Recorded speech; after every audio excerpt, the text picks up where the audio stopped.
만일 땅에 있는 우리의 장막집이 무너지면 하나님께서 지으신 집, 곧 손으로 지은 것이 아니요 하늘에 있는 영원한 집이 우리에게 있는 줄 아느니라.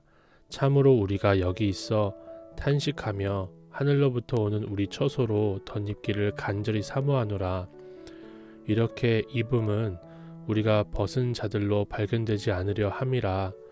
참으로 이 장막에 있는 우리가 짐진 것 같이 탄식하는 것은 벗고자 함이 아니요 오히려 덧입고자 함이니 죽을 것이 생명에 삼킨 바 되게 하려 함이라.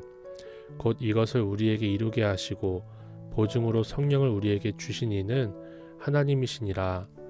그러므로 우리가 항상 담대하여 몸으로 있을 때에는 주와 따로 있는 줄을 아노니 이는 우리가 믿음으로 행하고 보는 것으로 행하지 아니함이로라.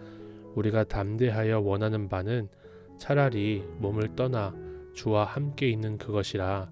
그런즉 우리는 몸으로 있든지 떠나 있든지 주를 기쁘시게 하는 자가 되기를 힘쓰노라. 이는 우리가 다 반드시 그리스도의 심판대 앞에 나타나게 되어 각각 선악간에 그 몸으로 행한 것을 따라 받으려 함이라.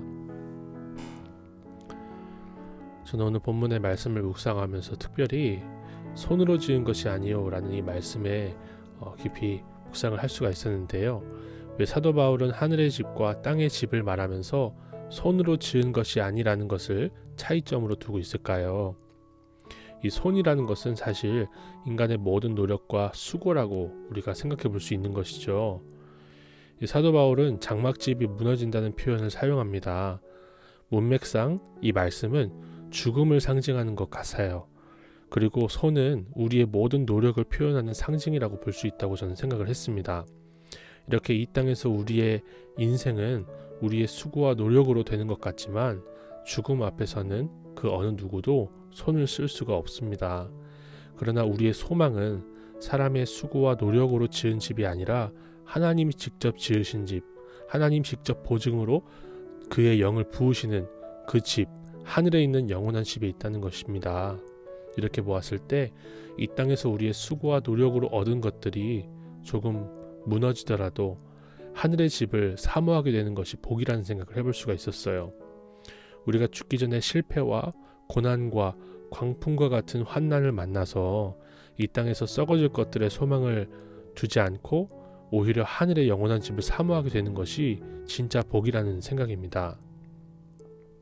저는 태어나는 것 자체가 정말 어떻게 보면 축복이라기보다 다른 사람들이 보기에 거의 저주에 가까운 그런 출생을 하지 않았나 생각을 합니다. 심지어 저희 어머니도 제가 태어난 사실, 자기 아들이라는 사실을 교회 앞에서는 감추고 싶어 했으니까요.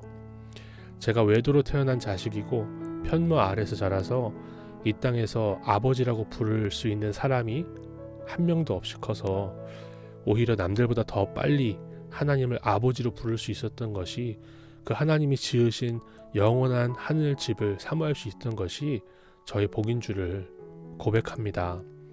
이 땅에서는 제 이름으로 된 집 한 칸이 없어서 마음을 졸이며 살지만 하나님이 친히 지어주신 집이 저에게 있으니 이보다 더 큰 복이 없다는 것을 고백하기를 소망합니다.